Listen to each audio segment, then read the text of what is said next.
Graça e paz. Eu sou o pastor José Henrique e aqui na Escola Dominical da Igreja Presbiteriana de Nova Aurora estamos estudando a revista Palavra Viva, da editora Cultura Cristã. Tema trimestral: o Reino, a Aliança e o Mediador. Lição 6. A Aliança de Deus, parte 1. Adão e Davi. Textos básicos: Gênesis 2, 16 e 17 e 2 Samuel 7, 13 a 14. E o Senhor lhe deu esta ordem: de toda árvore do jardim comerás livremente, mas da árvore do conhecimento do bem e do mal não comerás, porque no dia em que dela comeres, certamente morrerás. 2 Samuel 7, 13 e 14. Este edificará uma casa ao meu nome, e eu estabelecerei para sempre o trono do seu reino.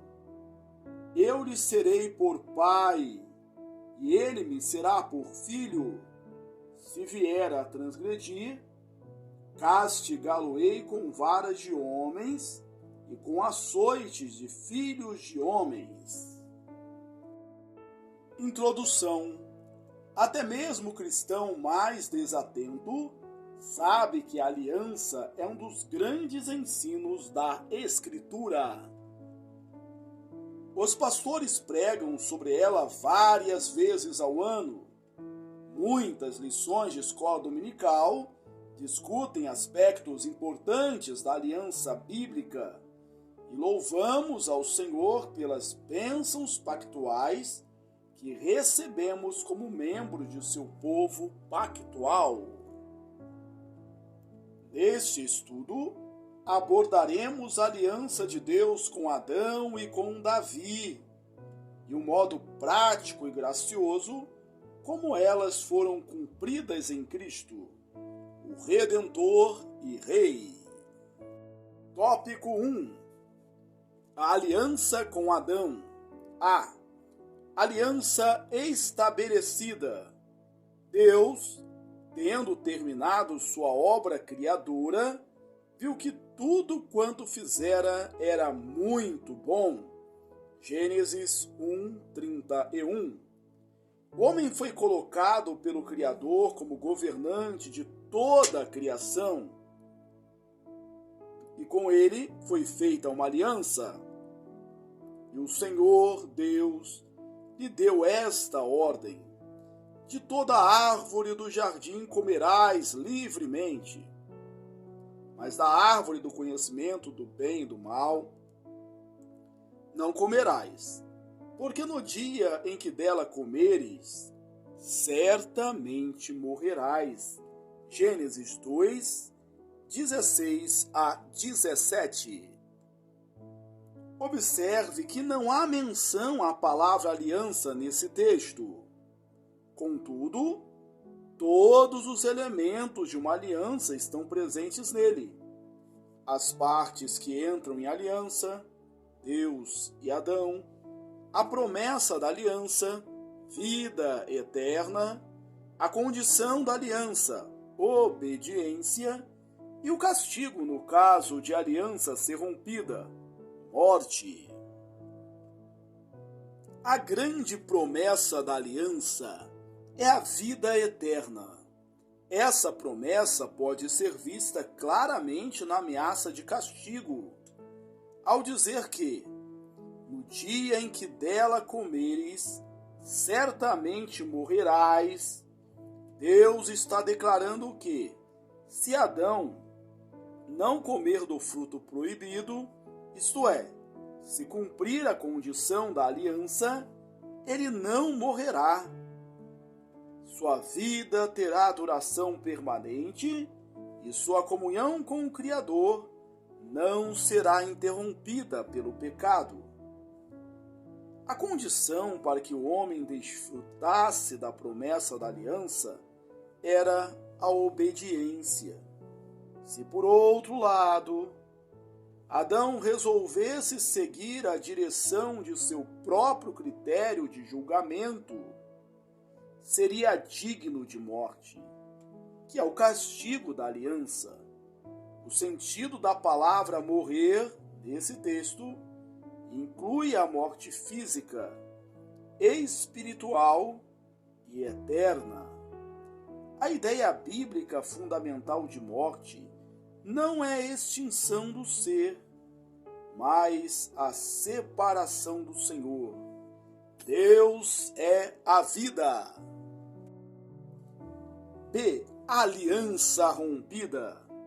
Satanás, cujo propósito é buscar arruinar tudo quanto é feito por Deus, logo começou a procurar um meio para romper a comunhão existente entre o Criador e a criatura.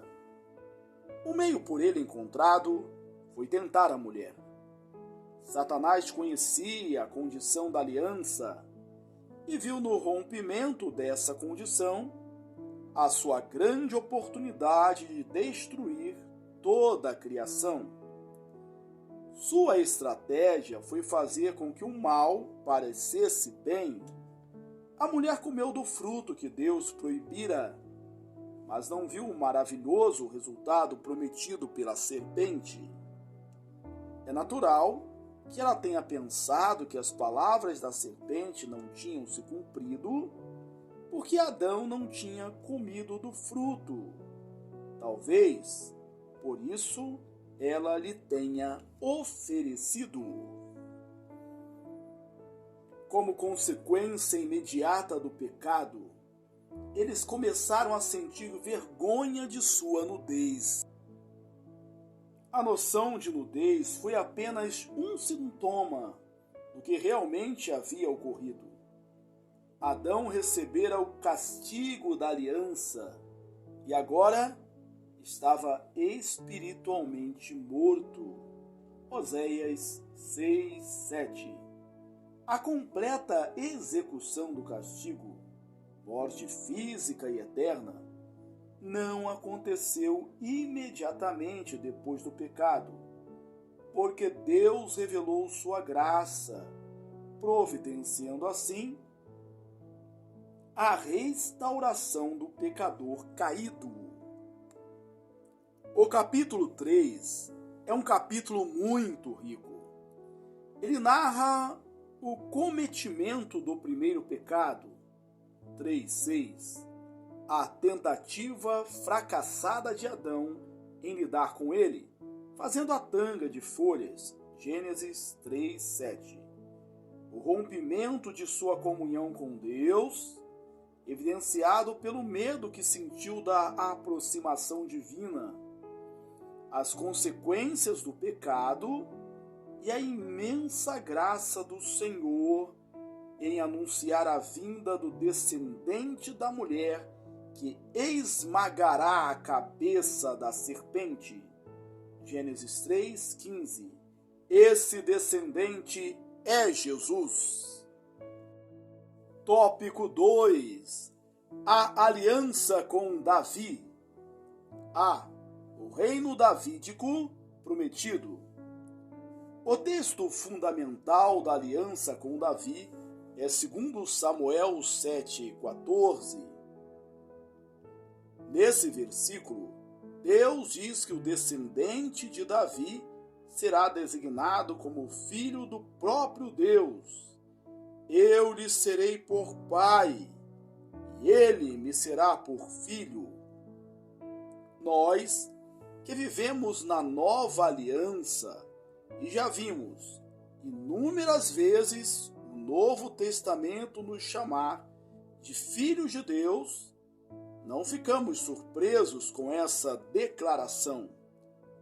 No entanto, na antiga aliança, uma pessoa ser chamada de filho de Deus era algo impensável. É verdade que Israel, como nação, recebeu essa designação, Êxodo 4, 22 a 23, e Oséias 11, 1. Porém, nunca uma pessoa tinha sido chamada de filho de Deus.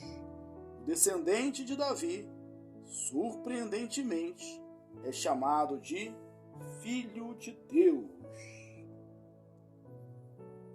Esse descendente de Davi, que seria filho de Deus, encontra seu pleno cumprimento em Jesus. Referindo-se a Cristo, o autor de Hebreus menciona especificamente o cumprimento dessa profecia. A qual dos anjos disse jamais: Tu és meu filho, eu hoje te gerei. E outra vez: Eu lhe serei pai, e ele me será filho. E novamente, ao introduzir o primogênito no mundo, diz: E todos os anjos de Deus o adorem. Ainda, quanto aos anjos, diz: Aquele que a seus anjos faz ventos, e a seus ministros labareda de fogo, mas acerca do Filho, o teu trono, ó Deus, é para todos sempre, e cetro de equidade é o cetro do seu reino. Amaste a justiça e odiaste a iniquidade. Por isso Deus, teu Deus, te ungiu com óleo de alegria, como a nenhum dos teus companheiros. Hebreus 1, 5 a 9. É da centralidade do rei, como filho de Deus, que surgem as duas principais ênfases da aliança com Davi. Letra B. Mediador da aliança. O rei davídico, prometido, age como mediador da aliança. Davi e sua dinastia tinham a responsabilidade de agirem como mediadores da aliança. O rei deveria representar o povo diante de Deus, e Deus diante do povo. É fato que muitos dos reis da dinastia davídica eram abertamente ímpios e não cumpriram esse papel, mas isso não invalidaria a aliança divina, apenas os tornaria abomináveis aos olhos de Deus. O rei, na estrutura de Israel, não cumpria o papel de sacerdote, mas, como filho, tinha acesso ao Pai e assim devia exercer o papel de intercessor pelo povo.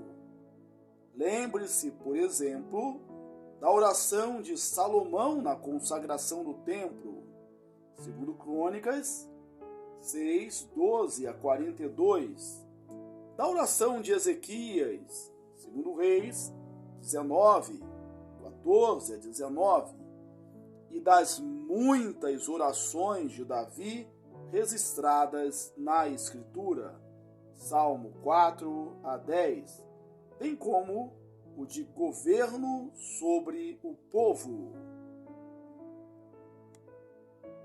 Esse papel de rei intercessor também tem o seu cumprimento final em Jesus Cristo.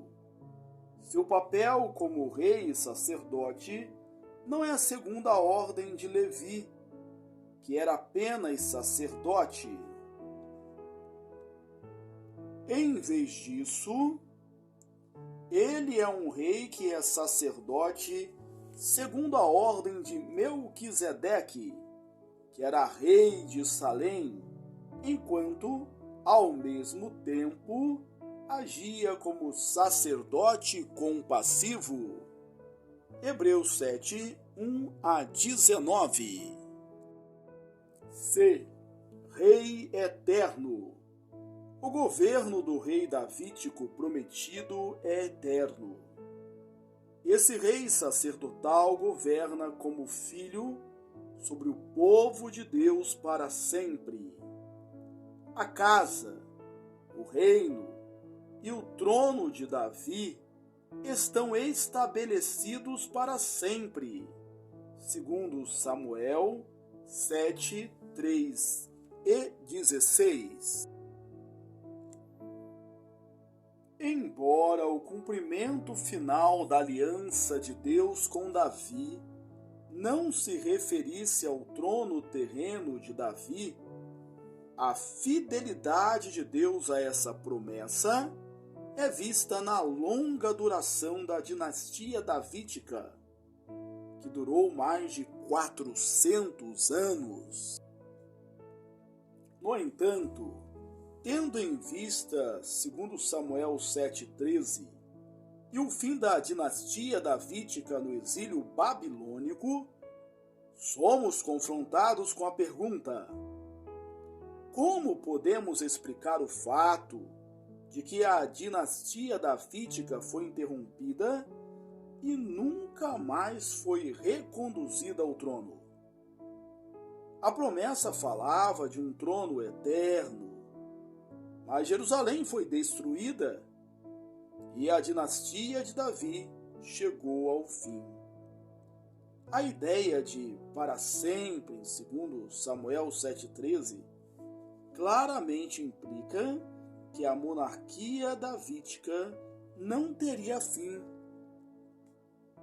A solução para esse problema encontra-se no papel tipológico do rei e de seu reinado na antiga aliança. Um tipo é uma espécie de ilustração, e qualquer ilustração, inevitavelmente, contém imperfeições. Se não houvesse imperfeições, a ilustração seria coisa ilustrada. Assim, um rei que representa o futuro papel de Jesus, o Cristo, invariavelmente possuirá imperfeições em seu governo que nunca serão encontradas no próprio Jesus. Todas as sombras proféticas da antiga aliança contêm menos realidade da redenção do que o que é encontrado na substância da nova aliança. Paralelos com outras formas tipológicas da antiga aliança podem nos ajudar a entender isso. O maná finalmente cessou. Embora Deus continue a alimentar o seu povo para sempre. Os sacrifícios com sangue cessaram, mas o povo de Deus ainda oferece o sacrifício perpétuo de louvor a Deus.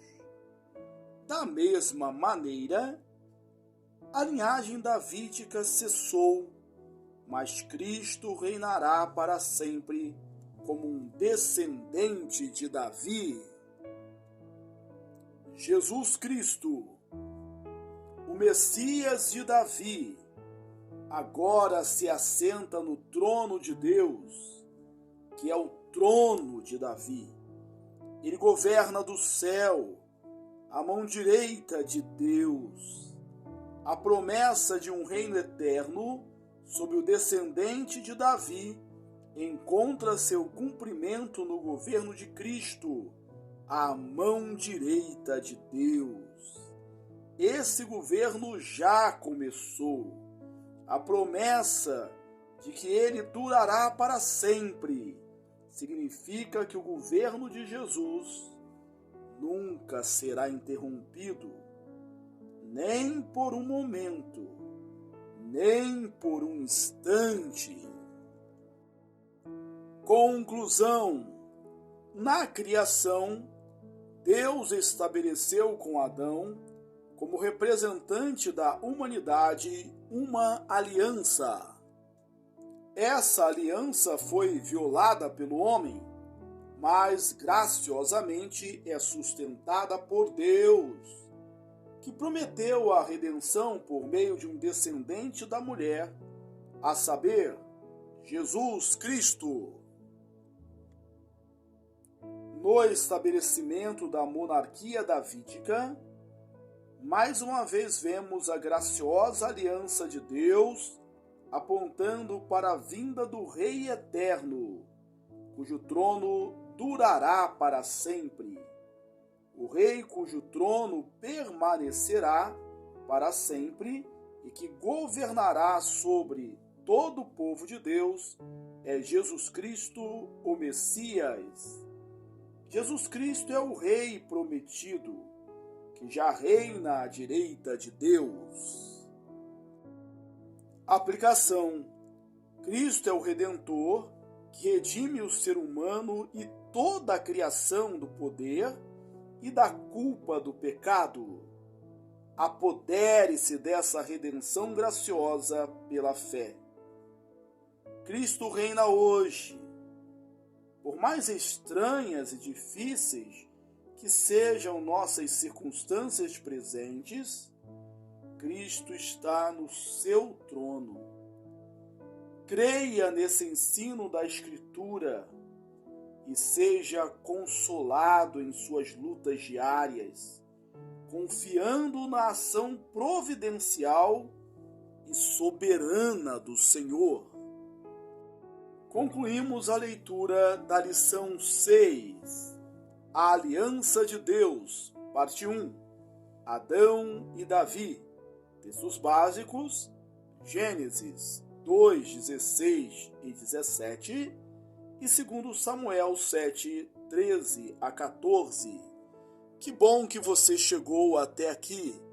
Deus te abençoe ricamente.